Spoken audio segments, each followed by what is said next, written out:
नमस्कार बंधु वाकफ बिल को नहीं समग्र राष्ट्र एवं आम राज्यर राजनीति सरगरम होइछि।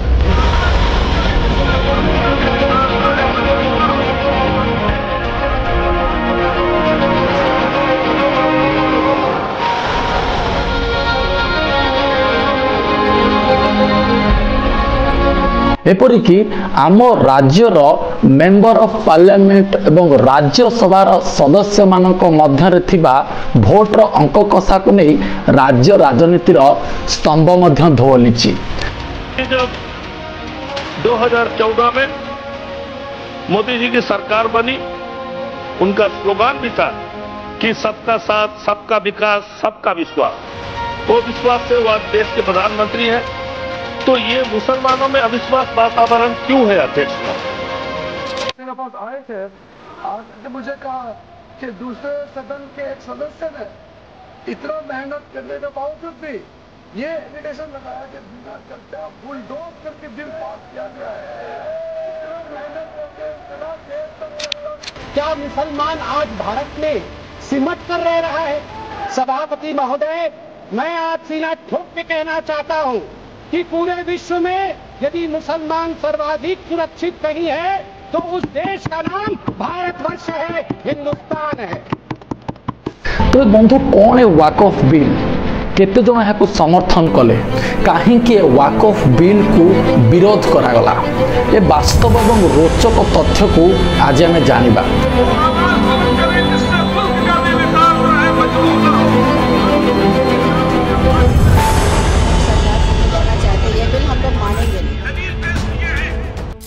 बंधु ए वाकफ बिल को उभय राज्य एवं लोकसभा प्रेरित करा जायछि एवं यार सपक्ष 288 भोट पड़िथिबा बेले यार विपक्ष 232 खंड भोट पड़िछि। एवं जदि आम आम राज्य ओडिशार कथा देखिबा तेबे आम राज्यर जो राज्यसभार सदस्य रहिचंती एथि मध्यरे सस्मित पात्र, सुभाषिष खुंटिया, सुलता देव, मानस मंगराज, निरंजन बिसी प्रमुख वाकफ बोर्ड सपक्ष निजर भोट देथिला बेले यार विपक्ष भोट देचंती मुना खां। तेबे बंधु कौन है वाकफ संशोधित बिल एवं कौन रही प्राधान्यता? भारत में मस्जिद, ईदगाह, दरगाह, इमामबाड़ा और कबरस्थान आदि संपत्ति वाकफ अधीन रे जाउछि। एवं ए संशोधित बिल कौन? ए संशोधित बिल होछि बंधु उद्दिष्ट हिताधिकारी मानक पई सामाजिक अर्थनैतिक विकास को प्रोत्साहित करिबारे एक अवस्थापित रूपरेख। एवं जदि आम देखिबा बंधु ये वाकफ बिल वास्तव में याकु नहीं कि कहीं चर्चा होछि, तबे बड़ लड़ई बंधु एइथिपाई वाकफ बोर्ड ठारू ट्रस्ट गुड़ी को अलगा करा जाउछि एवं केवल मुसलमान माने संपत्ति दान करि परिबे एपरि एक आईन ए वाकफ बिल रे आसुछि। एवं ता सहित वाकफ बोर्ड रे महिला माने मध्य सदस्य रही परिबे, जहा कि विगत दिनरु महिला माने यार सदस्य रही पारु नथिले। एवं विभिन्न गोष्ठी जेभଳି कि मुसलमान संप्रदायर जो भाई भौणी माने आज पछर रही जाइछन्ती से पछुआ वर्गर भाई भौणी माननको याथरे शामिल करिबा तत्सहित सरकारी और वाकफ मालिकाना विवाद समाधान करने आदि दिगरे कार्य करने को सरकार एपरी एक बिल को प्रोत्साहित करुचदी। जदि आम देखिबा याकु नहीं कि होउथबा विभिन्न प्रकार आलोचना बा पर्यालोचना रे सबुठार बड़ प्रश्नवाची एकता सृष्टि हुए जे आम देशर सर्वाधिक संपत्ति रही बंधु रेलवे पाखरे एवं ता परे परे जदि आम देखिबा तेबे सेना बा भारतीय सेना पाखरे द्वितीय नंबर संपत्ति रही एवं तृतीय स्थान को जदि आम लक्ष्य करिबा तेबे तृतीय स्थान रही वाकफ। तेबे एते मात्रा संपत्ति जहा कि वाकफ निकट रही वास्तव में किभली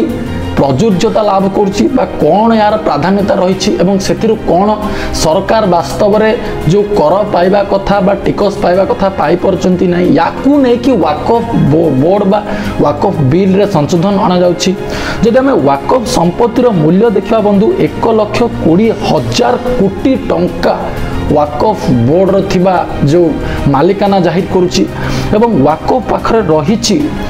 8,72,368 टंकार संपत्ति एवं ता सहित रही 3,54,000 रेजिस्ट्री केस जहाँकि वाकफ रजिस्टर करिछि सरकार निकट में जो सरकार को कर दि जाउछि एवं 40,951 लक्ष मामला आज भी विचाराधीन रही बंधु। एवं यदि वाकफ बोर्ड रो मनमुखी कारबार कथा कहबा जहाँकि विभिन्न स्थावर अस्तावर संपत्ति जहाँ कि वाकफ जाई दाबी करुछि जे यह आमर संपत्ति बोली एवं केतबेले जाई रेलवे अधा जगार तो केतबेले जाई कि विभिन्न प्रकार पब्लिक प्लेस रे वाकफ दाबी करुछि जे यह वाकफ रो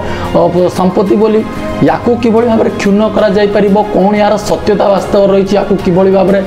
सामना कोना जाई परिबो याकू नहीं मध्य वाकफ बिल रे स्थान दिया जायछि एवं अनेक घरोई और सरकारी संपत्तिर जबरदखल किभଳି वाकफ करुछि याकू नहीं मध्य कोट ना कोट चर्चा होछि एवं याकू नहीं कि मध्य वाकफ बिल रे एक संशोधन अना जाउछि जाहाकू कि पर्यालोचना करा जिवो एवं या माध्यम रे ये वाकफ बिल रो संशोधित नियम को बलवत्तर रखा जिवो एवं किभଳି जनाभूमुखी हेई परिबो याकू नै कि चर्चा करा जाउछि। तबे संपूर्ण घटना को जदि हमें बंधु देखिबा तबे वाकफ बिल रे एगुडी को संयुक्त करा जिबा नै सरकार कोठी ना कोठी वाकफ बिल को प्रेरण करिसेंती किंतु एटी प्रश्न उठुछि जो विपक्ष रे बंधु जो वोट गुडी को पड़िछि एटी कहबा कथा जे ए संपत्ति होछि वास्तव रे जो मुस्लिम भाई भौणी मान रहिले सेमानकर एथिरे सरकारकर कोनोसी हस्तक्षेप नाही एवं विगत दिनर जदि हम बंधु देखिबा तबे गोटे आईन रहिथिला जे जदि वाकफ काहाकू मालिकाना जाहिर करूछि सेतेबेले सरकार ता एगेंस्ट रे हाईकोर्ट बा विभिन्न प्रकार आईनगत पदक्षेप नहीं पारिबेनी जहाकू कि वर्तमान ए बिल रे संशोधन करा जाय कि याकू अमेंडमेंट करा जाउछि एवं सबुठार बड़ कथा होछि जो लोक माने याकू दान धर्म करिथिले बा जो माने ये